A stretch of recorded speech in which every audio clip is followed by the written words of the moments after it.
You look very nice. Thank you.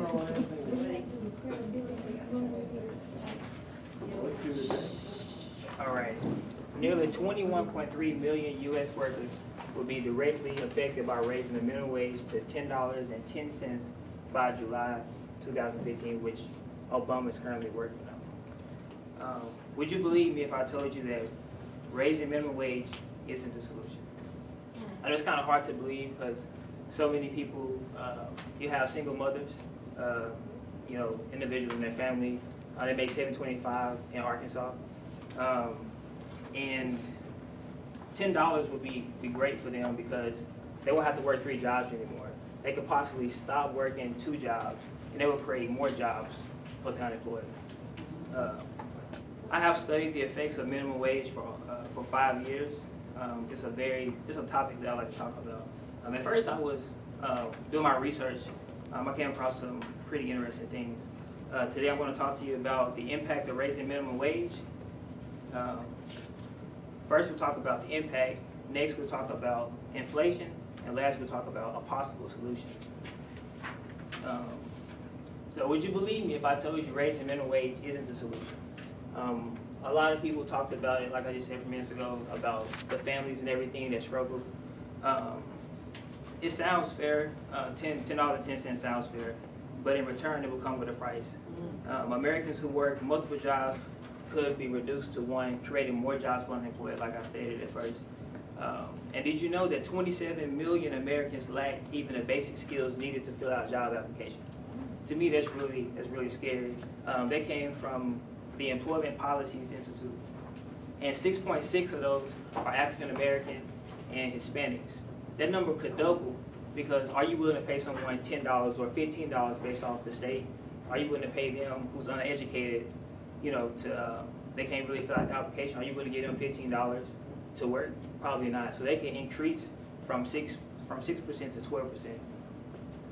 In addition to the impact of raising, in addition to the impact of minimum wage, let's talk about inflation. Inflation is a continual increase in the price of goods and services. As you can see right here, your money will be reduced. Reduces the value of money, thus making it you pay more in the process. For example, right now, it costs about $40 to $50 to go to the movie. So let's say they raise the minimum wage. So raising minimum wage, popcorn gonna go up. The amount of gas it takes to get to the movie is gonna go up. So then you're gonna look at about paying $75 to $100 just to see a movie. That's probably not including gas. Are you willing to pay $75 to $100 to see a movie? Probably not, because I wouldn't. It'd be a very cheap date that day.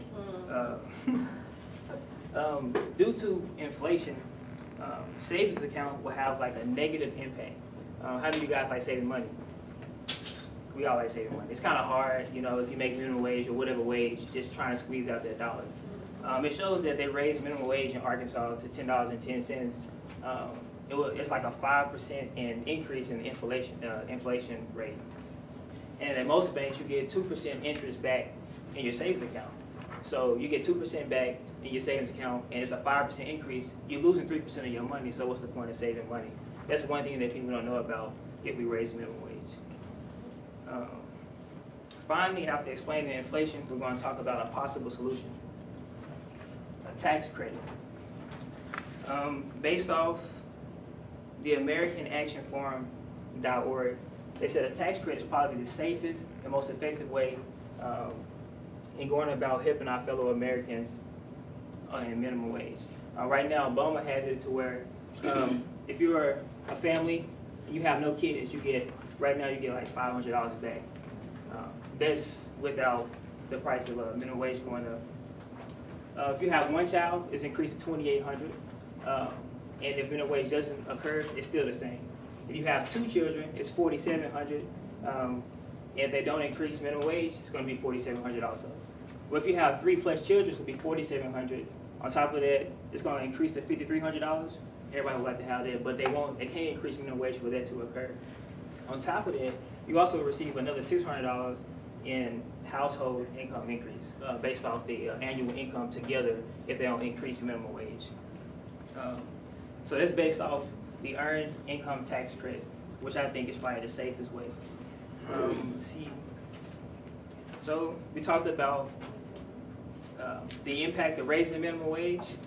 We talked about inflation. We talked about a possible solution, which would be a tax credit. So ask yourself this. Is it possible to sustain employing anyone doing work which is valued less than their wage?